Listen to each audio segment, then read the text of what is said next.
welcome to another episode of Breaking Down the Deck! Yes, and today we are edging the eternity. What? Yes, it is my spaceship. It is the Infinite Guideline Station. The Uber one. Of course it's the Uber one. Of course. It's, I love Wooburg, and when I heard there would be a Wooburg spaceship, I was like, I have to see what this is all about. And even better when I could, focus on a specific card that focuses on other multicolored permanents, like Niv Mizzet, perhaps? I don't know. Oh, is there Niv Mizzet? Is it? No, but I don't know. I just found it really interesting because when it enters, I create a tap 2/2 colorless robot artifact creature token for each multicolored permanent I control. So it could possibly be a few.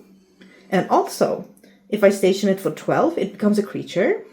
It gains flying, and whenever it attacks, I draw a card for each multicolored permanent I control. Sick. That is sick. That is sick. So sick. Yeah. So I was like, card draw, and I get creatures? That's insane. So I knew I had to try this, and it cost exactly Wooburg. So yeah, I tried to put a lot of, good lands in my deck. Hopefully I can ramp a bit and just get a lot of robots, station it quickly, and draw cards. Wow. So I'm really excited to see how it worked out. No, really, because come on, it's a space station for Command Zone. But not only that, it's draw power for Command Zone. Not only that, and it's you great dude as well. But it's also 7/15. It is so sick. It's a big birdie. It's a big bird on the space station. Yeah. And sometimes you can find cards that can do stuff with the toughness instead of the power. What? I'm not saying that I have a specific card in What?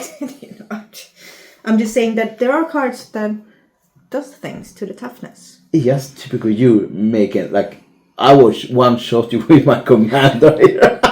That'd be so funny. The spaceship just one shots, so flies all over you. No, but I think the station is a fun mechanic. I think so too, actually. And let's see what my deck does. I'm so pumped to see what you have there. So let's check it out, people. Let's check it out. So here we have the Infinite Guideline Station, or as I call it, the ID ship. Yes, it's an inside joke. But yeah, it's Wooburg. We have all the colors, legendary artifact, spacecraft. But when Infinite Guideline Station enters, create a tapped 2/2 colorless robot artifact creature token for each multicolored permanent I control. I can station it, and it has flying. When it has 12 plus, it becomes a creature. Whenever Infinite Guideline Station attacks, I draw a card for each multicolored permanent I control, and it's 7/15. Huge butt and card draw. And I get robots when it enters. So yeah, there's only so much value from this card, if I play my cards right, of course. So let's check out some creatures I have. So first, we have the Gastro Thrill Seeker. It's a lizard berserker. It has starter engine, which you might remember from Ether Drift. So it has, when this creature enters, it deals 1 damage to target opponent, and I gain 1 life. Max speed. This creature has death touch and haste.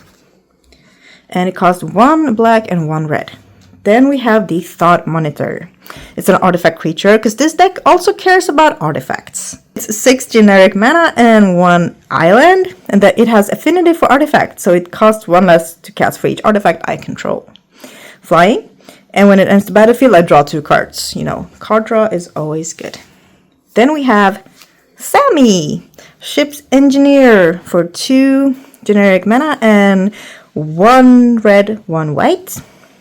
At the beginning of your end step, if I control 2 more tapped creatures, I create a tapped 2/2 colorless robot artifact creature token. And it's good with the station ability, because then I will always have tapped creatures.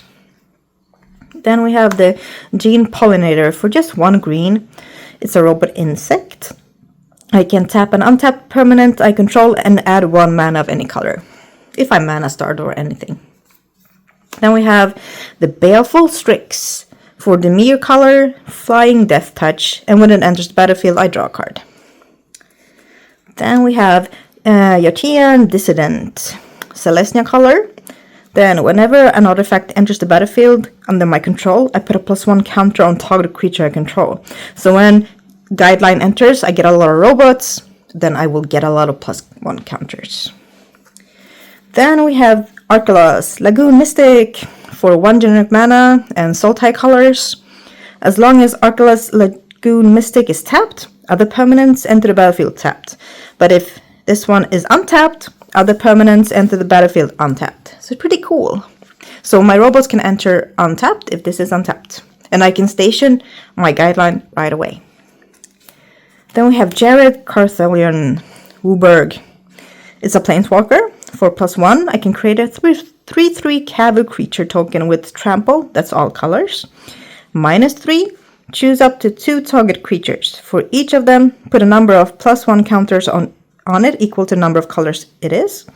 For -6, return target multicolored card from my graveyard to my hand. If that card was all colors, I draw a card and create 2 treasure tokens. And you can also have Jared as your commander if you want. Then we have the Horizon Explorer. 2 generic mana and 1 green. It's an insect scout. Lands I control enter untapped. And whenever I attack a player, I create a lander token. Then we have the Benevolent Bodyguard for just 1 white mana. I can sacrifice this one and target creature I control gains protection from the color of your choice until end of turn. So just good to have some more protection. Then we have my flavor card, Niv Mizzet Guildpact Wooburg. Flying, hexproof from multicolored. Whenever Niv Mizzet Guildpact deals combat damage to a player, it deals X damage to any target. Target player draws X cards, and I gain X life, where X is the number of different color pairs among permanents you control that are exactly 2 colors. So I do have a few cards that are exactly 2 colors. Like this one, Kosali Pride Mage, Celestia. Exalted. And for 1, I can sacrifice this one and destroy target artifact or enchantment. Then we have the Tapestry Warden for 3 generic mana and 1 green, Vigilance. But this is the fun part. Each creature I control with toughness greater than its power, like the Infinite Guideline Station, assigns combat damage equal to its toughness rather than its power. So if I had the Guideline Station, it would be 15 and not 7 damage. 15. That's pretty cool. And each creature I control with toughness greater than its power stations permanents using its toughness rather than its power. So I can station this more quickly with this card. And then we have the Brushfire Elemental. It's Gruul, Haste. And it can't be blocked by creature with power 2 or less. It has Landfall. Whenever land enters the battlefield under my control, it gets +2 until end of turn. Then we have the Embalmed Ascendant. It's 1 generic mana and Orzhov. It has Start Your Engine. When this creature enters, I create a 2/2 black zombie creature token. Max speed. Whenever creature I control dies, each opponent loses 1 life and I gain a life. Then we have Chief of the Foundry. Other artifact creatures I control get +1/+1 and 3 generic mana. Then we have the Winding Constrictor, Golgari, and it's a snake. If 1 or more counters will be placed on an artifact or creature I control, that many of those counters +1 are placed on that permanent instead. If you would get 1 or more counters, you get that many of those counters +1 instead. So this is actually a little bit of a fun card. I can get more counters on my creatures, but let's say I get a poison counter. I will get that many +1 instead. So it's a gamble. It's a gamble. Then we have the Arcbound Shikari, 1 generic mana, and 1 red and 1 white, It's a cat soldier, first strike. When it enters the battlefield, I put a +1 counter on each other artifact creature I control, modular 2.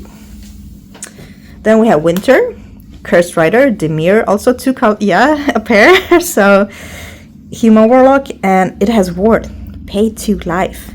And other artifacts I control have Ward, pay 2 life. It has Exhaust. So for 2 generic and Demir, I can exile X artifact cards from my graveyard. Each other non-artifact creature gets -X until end of turn. So I can have a board wipe. Then we have Then we have Niv-Mizzet Supreme, Wooburg colors, flying, hexproof, and monocolored. Each instant and sorcery card in your graveyard that's exactly 2 colors has jumpstarts. And I do have a lot of 2-color ones. Then we have Cautious Survivor. 3 generic mana and 1 green. It has survival. At the beginning of your second main phase, if Cautious Survivor is tapped, I gain 2 life. And with the station mechanic, you will have a lot of creatures that are tapped. So that's good. Then we have Judge Magister Gabranth for Orzhov. It has Menace. And whenever another creature or artifact I control dies, I put a +1 counter on this creature. Then we have Mana, Uthras Exile. Mana, do do do do do. It's a fun card. It has 1 generic mana, and is it? It's a jellyfish advisor. It advises jellyfishes? I don't know. But it's a flying. And whenever an artifact I control enters, I put a +1 counter on target creature. Then we have Fear of Imposters for 1 generic and 2 blue. It's an enchantment creature, Nightmare. It has flash. And whenever Fear of Imposters enters, counter target spell. Its controller manifests threat. So it's just a good way to have a counter spell ready that also stays on the battlefield. Then we have Jensen Carthalion, Druid Exile for Celestia color. Whenever I cast a multicolor spell, I scry 1. But if that spell was all colors, I create a 4/4 white angel creature token with flying and vigilance, and for 5 generic, I can tap it and add Wooburg. Amazing. And then we have the Maelstrom Archangel for Wooburg.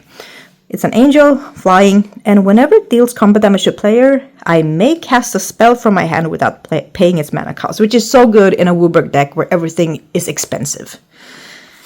Yeah, so those were my creatures. Let's move on to my artifacts. So here we have the Sigil of Valor for 2 generic. Whenever equipped creature attacks alone, it gets +1 until the end of turn for each other creature I control. Equip 1. Then we have the Ilvoy Light Jammer for 1 generic and 1 blue. Flash. So it's a flash equipment. When this equipment enters, attach it to target creature I control.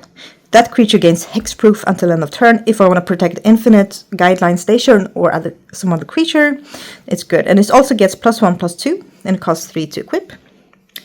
Then we have another spacecraft, Larval Scoutlander for 2 generic and 1 green. When it enters, I may sacrifice a land or lantern. If I do, search my library for up to 2 basic land cards, put them onto the battlefield tapped, then shuffle. And for when it hits 7 station, it's a creature with flying. It's a 3/3, but it's a good way to ramp. Of course, we have the Soul Ring. Then we have the Cranial Ram for Rakdos, and it's a living weapon. And then we have equipped creature gets +X+1, where X is the number of artifacts I control. Equip 2. Then we have the Relic of Progenitus for 1 generic. I can tap it, and target player exiles a card from the graveyard, or I can pay 1 and exile all graveyards. If someone has graveyard shenanigans, we don't want that. It's gone. And I also draw a card from it, so yeah. Then we have Exploration Broodship for just 1 green. For 3, Station 3, I may play an additional land on each of my turns. Station 8, it's a creature flying. Once during each of my turns, I may cast a permanent spell from my graveyard by sacrificing a land in addition to paying its other costs. And then we have Arcane Signet. Add 1 mana of any color in your commander's color identity. Okay, let's move on to my instance here. The first one, the Rakdos Charm. For Rakdos, of course, I can choose 1. Exile target player graveyard, destroy target artifact, or each creature deals 1 damage to its controller. I usually do the one each creature deals 1 damage because it's fun. I love it. Then we have the Dark Endurance for 1 generic, 1 black. It costs 1 generic less to cast if it targets a blocking creature. Target creature gets +2/+0 and gains indestructible until end of turn. Just some more protection. Don't make a sound. 1 generic, 1 blue. Counter target spell unless its controller pays 2. If they pay 2, I surveil 2. So either way, I will get something from it. Then we have Biosynthetic Burst. 1 generic, 1 green. Put a +1 counter on target creature I control. It gains reach, trample, and indestructible until the end of turn, and I untap it. So if I have tapped a creature, people think I'm open, I can use this and gain a blocker that might be bigger than what they are attacking with, and their creature dies. And then we have Unbreakable Formation. For 2 generic and 1 white, creatures I control gain indestructible until end of turn. It has Addendum. If I cast a spell during my main phase, put a +1 counter on each of those creatures, and they gain Vigilance until end of turn. Then we have Mortify. For 1 generic and Orzhov, destroy target creature or enchantment. It's good to have a choice between creature and enchantment. Then we have Annul. For 1 blue, counter target artifact or enchantment spell. Then we have Roiling Regrowth. 2 generic, 1 green. Sacrifice a land. Search my library for up to 2 basic land cards. Put them onto the battlefield tapped and shuffle. Just some good ramp. Then we have Siege Ship Impact. For 1 generic and 1 green, destroy target artifact or enchantment. If its mana value was 2 or less, I create a lander token. Then we have the Spark, Orzhov. Exile target permanent with mana value 4 or greater. Then we have a generic and a red. It's Drill Too Deep. Choose 1. I can put 5 charge counters on target spacecraft or planet I control, or destroy target artifact. So if I only have an artifact, my spaceship, and it's not a creature yet, I can, and someone attacks me, then I can use this, and it will be a creature. So that's good. Then I have Depressurize. For 1 generic, 1 black. Target creature gets -3/-0 until end of turn, and if that creature's power is 0 or less, destroy it. Then we have the Glacial Grasp. For 2 generic, 1 blue. Tap target creature. Its controller mills 2 cards, and that creature doesn't untap during its controller's next untap step. I also draw a card. So if something nasty and big is attacked, I know will be coming for me, I can tap it down, stun it down, and I know that it will not attack me during my opponent's turn. Then we have Flaring Pain. For 1 generic, 1 red. Damage can't be prevented this turn. So if someone plays I attack, someone plays a fog, I can play this, and and their fog will not work. So that's good. Divert Disaster. For 1 generic, 1 island, counter target spell unless its controller pays 2. If I do, I create a lander token. So also value. Even if they counter it or they pay 2, I will still get something. So it's good. And then Dominaria's Judgment. 2 generic, 1 white. Until end of turn, creatures I control gain protection from white if I control a plains, from blue if I control an island, from black if I control a swamp, from red if I control a mountain, and from green if I control a forest. In a Wooburg deck, you will probably have all of those. So that's good. So those were my instants. Moving on to the sorceries. First sorcery is Preordain for 1 blue. I scry 2 and then I draw a card. Then we have Rite of Oblivion. For Orzhov, as an additional to cast a spell, I sacrifice a non-land permanent, exile target non-land permanent. And hopefully I will have lots of robots and I can just sacrifice a robot. Then we have Farseek. 1 generic, 1 green. I can search my library for a plains, island, swamp, or mountain card, put it onto battlefield tapped, and shuffle. And then we have just some spice. A way to win if everything works out okay. And it's Coalition Victory. It's 3 generic and Wooburg, and I win the game if I control a land of each basic land type and a creature of each color. And in a Wooburg deck, that's pretty easy. So hopefully I will win with this sometime. Then we have Undo. 1 generic, 2 blue. Return any 2 creatures from play to their owner's hands. Then we have Vindicate, 1 generic and Orzhov. Destroy target permanent. And the last one, just a white, it's Honor. I put a +1 counter on target creature, I draw a card. If I want to make my commander stronger, I can do this and also draw a card in the process. It's good. Let's move on to the enchantments, shall we? The First one is Maelstrom Nexus. It's Wooburg. The first spell you cast each turn has Cascade. We want to get stuff for free, especially expensive stuff in a Wooburg deck, so it's pretty good. Then we have Squeeze Embrace, and it's red and white. And we have Enchanted Creature gets +2/+2. When enchanted creature is put into a graveyard, return that creature card to its owner's hand. Then we have the Thopter Spy Network for 2 generic and 2 blue. At the beginning of my upkeep, if I control an artifact, create a 1/1 colorless Thopter artifact creature token flying. Whenever one or more artifact creature I control deal combat damage to a player, I draw a card.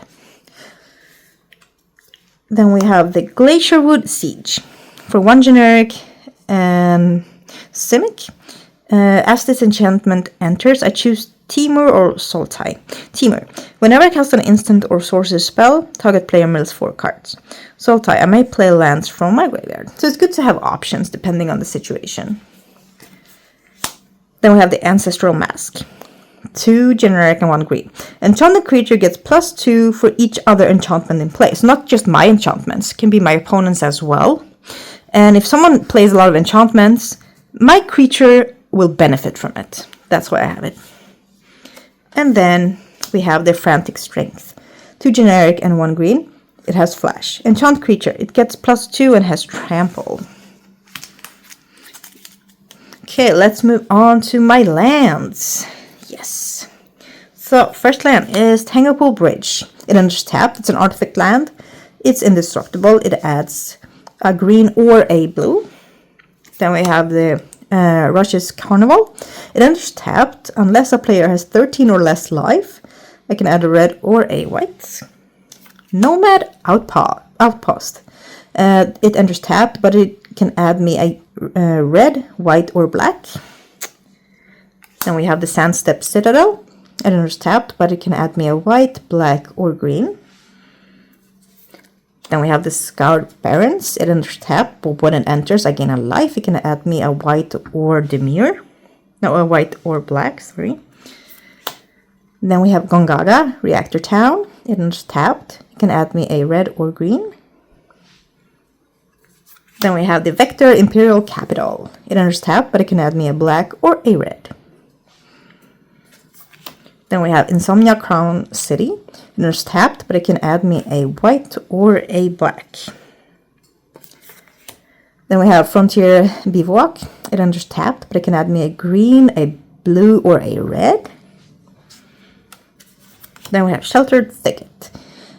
It enters tapped, but it can add me a red or a green. But it also has Cycling for 2, so I can discard it and draw a card. Then we have Risk Grove is a lair. When it enters the battlefield, I sacrifice it unless I return a non-lair I control to its owner's hand. It can add me a red, green, or white. Then I have Hinterland Harbor. It enters tapped unless I control a forest or an island. It can add me a green or a blue. Then I have the Exotic Orchard. It can add me 1 mana of any color that a land an opponent controls could produce. So since I play Wooburg, I will know that no matter what anyone else is playing, I will benefit from it. Then I have Command Tower. Can I add 1 mana of any color in my commander's color identity? Then we have Arcane Sanctum. It enters tapped, but I can add 1 white or blue or black to my mana pool. Then we have Blossoming Sands. It enters tapped, but when it enters, I gain a life. I can add green or white. Then we have Taiga. It enters untapped, and I can add a green or a red to my mana pool. Then I have Rugged Highlands. It enters tapped, but when it enters, I gain a life. I can add a red or a green. Then we have the Contaminated Aquifer. It enters tapped, but I can add a island or a black. Then we have the Rabanostre Royal City. It's a town. It enters tapped, but I can add a red or a white.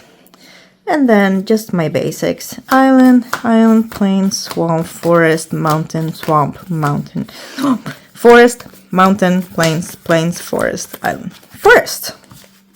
And then I of course have a few tokens. I have my robots here, of course, because I hopefully will enter with a lot of robots when Infinite enters the battlefield. And here we have lander, lander, drone, lander, lander, lander, drone, lander. Yeah, so that was my Infinite Guideline Station deck tech. Hope you enjoyed it, and let me know how you have built this commander and in what direction you have went with your spaceship. But yeah, back to me and Andres. Okay. Wow. Okay. Of course, I have to put the Cascade Enchantment, Monster Nexus. Yeah, Come on. I mean, I think almost every Wooburg deck should have an effect like that, because you will get so much free value in a Wooburg deck that usually have a lot of like costly things. Just something free on the battlefield, and sometimes you will hit the big stuff. So yeah, and I got the card where you can attack with the toughness instead of the power, which is quite good here.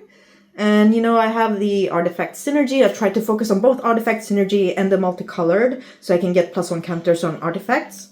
This one maybe making it like almost a Voltron deck. It feels like a Voltron deck. I'm sorry, it feels like a Voltron deck. Especially when I have, put a +1 counter. Before you know it, you can kill someone with a Voltron. And it's flying. And it's flying. It's like have evasion from command zone, draw power from command zone, and create a bodies for command zone. It's super good. It's super great. Yeah. I like it. Of course you like it. Of course, I had to put a lot of like Triumph lands. Yeah. Unfortunately, they enter tapped, but it's Triumph, so hopefully just drawing a lot of those. But of course, it's like 5 colors. Yeah, have the expect it. Gonna go most slower. There are most decks there. But for me, one surprise you have to not only have one. Easy, you have fucking 2. Yes. Because both work. What the hell? What the hell? People, I will tell you like this. What the hell? Well, I like my Niv Mizzet. And when it's Wooburg, I was like, finally I can put the Niv Mizzet Wooburg in this one. It's fine. Okay. I can just manage like this spaceship in space. Woo! It's floating. And its captain is Niv is like, exactly. That was my vision for this. I see Niv like a big dragon driving the spaceship. Exactly, it's Niv Mizzet's spaceship. Okay, yeah. Could you have like you and me have the same version of that? And then of course I had to put in the coalition victory for some spice. If everything else fails and I'm like I'm not winning with I don't know what to do, and then I draw that card, I'm like, okay, nice. It's not just an alternative win column, but it's so great. It's so funny actually right now. Hopefully I will win with it someday. Hopefully. You never know. You never know. But yeah, artifacts, multicolored, and Niv Mizzet driving the spaceship. That's what this deck is all about. All right. For you people out there, how would you build Niv? Niv Izzet as a captain. I'm so stuck with that right now. Yeah, how would you build the Infinite Guideline Station? In which direction would you go? Because when you say like it's like a Voltron, you can attack with the butt instead. Yeah. I was kind of so curious, like, oh my god, do you have the stuff like Absan, like the old trees there? You can just attack with toughness and stuff like that. You can surely put in more of those cards and really make that matter. So I think since a Wooburg artifact deck, you can go in so many different directions. Yeah, that's the thing with Wooburg, because when you make a Wooburg deck, you don't really know. You cannot assume like, oh, I know that's Wooburg deck. It's got infinite. You just have more. No, each Wooburg deck could be like a spicy deck, like this one. So I really liked it. How you build it. It's so great. Thank you. Yeah, I've been enjoying playing with it, and I've been enjoying the Edge of Eternities set as well. Oh yeah, Edge of Eternity was so great. I have to say, it could be one of the year's like underrated set ever actually.